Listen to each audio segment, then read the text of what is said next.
Visakha RK beach లో విషాదం చోటు చేసుకుంది. స్నానానికి దిగిన 5 విద్యార్థులు గల్లంతు కాగా అందులో 4 విద్యార్థులు సురక్షితంగా ఒడ్డుకు చేరుకున్నారు. జగదీష్ అనే విద్యార్థి మాత్రం ఆచూకీ లభించలేదు. ఆచూకీ కోసం రెస్క్యూ టీం రంగంలోకి దిగింది. విద్యార్థులంతా ఇంటర్ ఫస్ట్ ఇయర్ స్టూడెంట్స్ అని చెబుతున్నారు.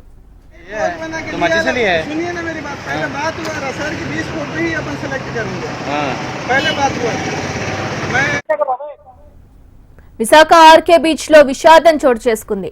స్నానానికి దిగిన 5 విద్యార్థులు గల్లంతు కాగా అందులో 4 విద్యార్థులు సురక్షితంగా ఒడ్డుకు చేరుకున్నారు.